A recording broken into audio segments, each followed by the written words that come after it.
जय हिंद साथियों, मी सुहास राणे, जनसेना संस्थापक अध्यक्ष तथा जनसेना सामाजिक संघटनेच्या वतीनं आम्ही आज साकीनाका पोलीस ठाण्याचे वरिष्ठ पोलीस निरीक्षक प्रमोद तावडे यांना आज एक निवेदन सादर केलं।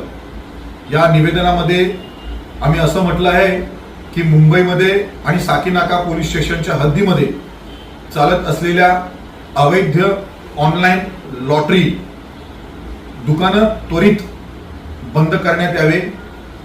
या ऑनलाईन लॉटरीच्या माध्यमातून खूप गरीब, कष्टकरी, श्रमकरी ज्यांचं रोज आपल्या पोट हातावर कमवण्यावरती चालतं, ह्याच्यातला खिशातला पैसे काढण्याचं काम हे ऑनलाईन लॉटरीच्या माध्यमातून खुलेआम चालू आहे।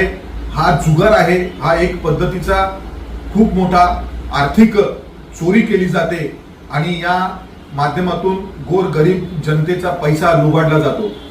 हे जुगार कायमस्वरूपी बंद झाले पाहिजे, या स्वरूपाचं निवेदन आम्ही आज जनसेनेच्या माध्यमातून साकीनाका पोलीस स्टेशन यांना दिलेलं आहे।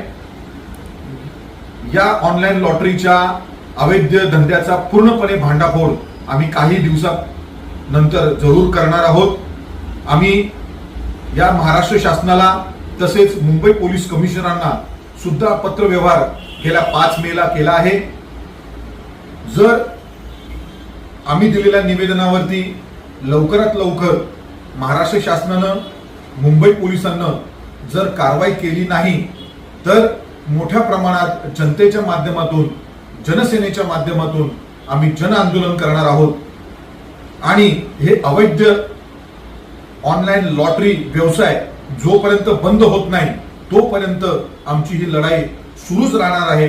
आम्ही पुढील भागामध्ये हे ऑनलाईन अवैध लॉटरी चालवणारे मालक कोण आहेत, हे हस्तक कोण आहेत, त्यांचे भागीदार कोण आहेत, त्यांच्या सर्व माहिती त्यांच्या फोटोसह, त्यांचे कॉन्टॅक्ट नंबरसह, त्यांनी ते चालवत असलेल्या विविध अवैध ऑनलाईन लॉटऱ्या यांची नावं आम्ही पूर्ण माहितीसह पुढच्या येणाऱ्या काही दिवसात प्रसार माध्यमाच्या पुढे सादर करणार आहोत। तत्पूर्वी आम्ही दिलेल्या निवेदनावरती जर महाराष्ट्र शासनानं किंवा मुंबई पोलिसांना जर दखल घेतली नाही तर आम्ही येत्या पुढील काही दिवसात आम्ही मोठं उग्र आंदोलन